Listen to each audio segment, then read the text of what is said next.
Everybody, this is Dream, and today we have a two-game college football slate for you, featuring FIU versus Sam Houston and New Mexico State versus UTEP. Before I get into the DFS, we'll look at our bets real quick. So I have Sam Houston State probably winning this game, but it's going to be very tight. I did take the money line on Sam Houston, but I think you could go either way. To be honest, this game is really rough. The slight edge goes to Sam Houston for having a slightly better defense than Florida International, but that's not saying much here.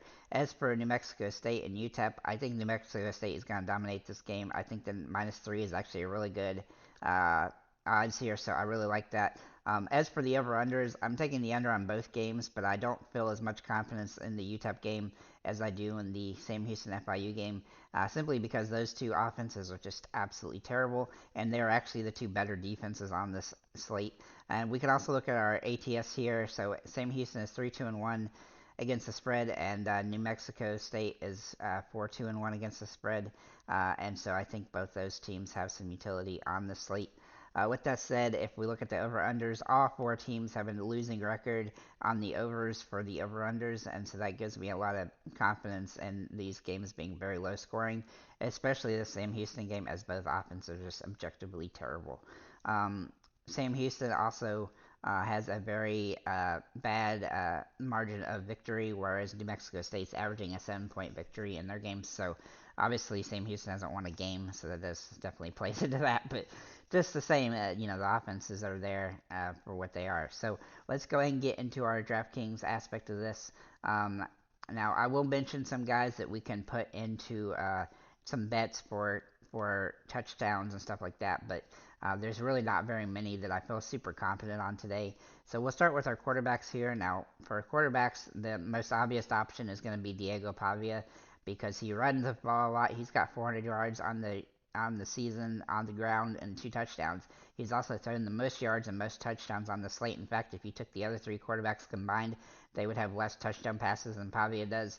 Pavia is a great option on the slate, though he's also extremely expensive, and that definitely makes him hard to roster. But he's had 4 straight games over 23 fantasy points, and he's been good all season long. So I think he's going to throw the ball a lot here, and he'll run the ball a lot as well, and hopefully he can get 100 yards rushing. He's definitely capable of getting at being a position where he would get a yards bet on him. I don't necessarily think he's going to score a rushing touchdown, but I think he'll have some opportunity to have over 100 yards on the ground, so he's definitely capable there. The next quarterback here to look at is Shoemaker for Sam Houston State. Now, he's pretty cheap here, but he's also the weakest of the others for the most part, as he's got the worst quarterback rating of all. But he is capable of a decent game, as he's had 3 straight decent games. However, the matchups definitely help there.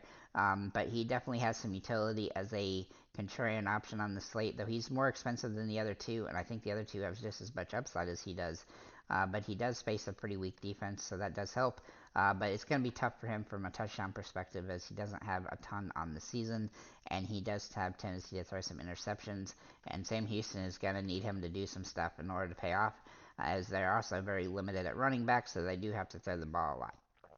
Then we'll look at Ken Jenkins here for FIU. Now FIU is another team that does tend to run the ball quite a bit. All four teams do, with the exception of Sam Houston. They run the ball more than they pass. But FIU actually throws the most of the other three, and I do think Jenkins has some utility here. Though he doesn't have the touchdowns to back it up. He does run the ball a little bit, however, he gets sacked so much that he doesn't really have any positive yardage from that, and so that is a concern. But he is capable of touchdown on the ground here, as he's had 4 on the season. He's actually had 4 straight games with them. Obviously, the matchups here are interesting, but I do think Shoemaker has a little bit more utility than Jenkins today, but he is definitely capable in a very plus matchup here. He's got the best overall matchup metrics for this slate. As for Cade McConnell for UTEP, he will likely draw the start. Now, just be clear, it could be that one of the other quarterbacks that have been injured might come back, but they are all doubtful, so it's not likely. But we'll have to wait and see closer to the slate. But he's had a pretty good game against FIU. I don't expect him to have a huge game. He doesn't get to throw the ball a ton, but he does have some utility here to be a decent option on the slate, and he's also the cheapest by almost $800 off of the second cheapest one. So that gives him some utility, and he definitely has some potential to have a good game here. And if he has a big game and UTEP manages to score some points in this game, which they have more point chance than FIU and Sam Houston, he'll definitely have an opportunity to be a S-Flex option that puts you on the top lineup of the slate. Moving to running backs here, um, we have, uh, I'll go through each team individually. So for FIU, we do have kind of a dual threat here with Lawrence and Owens. Now, Lawrence definitely has the advantage as he has a lot more touches, but Owens does have more touchdowns and almost only 100 yards off total, and he tends to have more concise games when he does well, but he's been inconsistent. As for Lawrence, he is the safer option, though the touchdowns are not coming in huge bunches by any stretch. He's had one in the last 4 weeks, even with the easier schedule. He's not scoring a ton of fantasy points, so he's definitely viable, but he's high risk, high reward, and they do tend to divvy up the ball a lot on that team. As for Sam Houston State, they have a bunch of guys that are questionable and out. But it looks like Gentry will likely be the guy. It looks like he should play here, but we'll have to wait and see for certain. But again, he's not somebody that's really done much this season, with the exception against Jacksonville State, and he still doesn't have any rushing touchdowns. I don't expect him to have a big game exactly, but he is a guy that you could consider, as he does get some passes through the air, but he's high risk, high reward. And if he doesn't play, then there's not much to choose from, as they have so many guys out. For New Mexico State, Star Thomas is going to be the top option. Now he's second. He's the top option on his team, but he's about fourth on the list of running backs for today and total attempts. Though he does get some passes through the air, which does give him some utility, but he hasn't gotten a ton of that the last few games. However, he is capable of a touchdown, so he's definitely a viable option here. But he's had about 8 to 9 attempts each game so far the last 4 weeks, and so I do think he's some viability, but he's high risk, high reward. His fantasy output is kind of inconsistent as well. Watkins is the other option. Now he's not going to get as many touches, but he does have some big game potential, and he has been getting some catches, though not very many.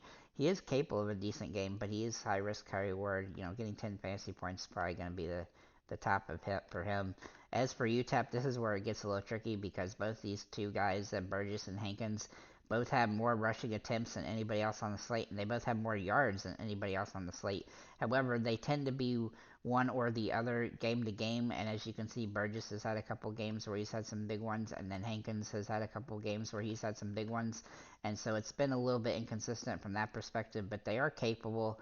I do like Burgess better for the matchup, but I do think that they both have some utility here, and they're both going to get some rushes, but I would probably just go with one or the other when you're making your lineups, and then go with one of either Thomas or Lawrence. But honestly, running back is really rough today, so you can kind of mix and match them as you want, depending on which teams you think have the best opportunity. Just a reminder that Sam Houston State has the best defense of the 4 teams that are playing, and then both the New Mexico State and UTEP game, they both tend to run the ball the most. So with that said, we'll look at the wide receivers here. Now, wide receivers gets really interesting because of the way pricing is, and if you choose to go with Pavia at quarterback, it's going to restrict you some in the wide receiver ranks. But we'll look at FIU here first, with Mitchell being the obvious #1 guy. Now, he has 35 catches on the season, which is second on this particular slate. He's also the most yards by a ton. He's had 600 yards. The second guy on this slate has 500, and the third guy is under 350. So Mitchell is by far the most likely guy to have a bunch of yards. He's also had 4 touchdowns this year, and he's had some games that are really close to 100 yards, but he's only had uh, one bad game at the beginning of the season, so he's definitely capable of a huge game here, and especially in a plus matchup like this. Again, FIU is not going to throw the ball a ton, but they do have some utility on the slate, and they have a decent enough quarterback that can get him the ball. So I think he's a viable option. As for Patterson, Bracey, and Rivers, these 3 guys are all going to get some catches. The question is if they're going to get which one of these guys are going to get the majority. They kind of go back and forth, and unfortunately that makes it really hard for fantasy. But they're all nice and cheap, and they're cheaper than some of the other options that are second, third options for other teams, and so they definitely have some utility here. But they are high risk because 1 or 2 of them may pop off, but maybe not the others. Looking at Sam Houston State, Noah Smith has been absolutely getting tons of targets throughout these last few weeks, and he's going to probably continue that today. He's had some touchdowns as well, which gives him some upside. Now, he has 38 catches on the slate, which is the most of anybody on this one, but he only has 300 yards and 3 touchdowns. That has a lot to do with the fact that they don't have a lot of good quarterback play. However, Keegan Shoemaker, who is the quarterback, has really used him a lot, and he's been really going to him constantly. So I look for that to continue today, and I don't think FIU really has too much of a defense to worry about here. Phillips is a guy that you could consider, but he is high risk, high reward. He's had a couple of good games, and with Shoemaker, he's been better, but he is still high risk. And so while he is viable, he hasn't had a touchdown yet on the season, and the yards are a little bit of a concern. Avante Woodyard has had some games early, had some good games, though I do think he's high risk, high reward, and probably pretty avoidable on the slate, especially for a team that just doesn't throw the ball that well and kind of relies heavily on one guy. Looking at New Mexico State, we have 3 guys to choose from here, and the first 2 are Hudson and Brady. Now, these 2 are really the top options, and probably the only 2 options you should super consider here.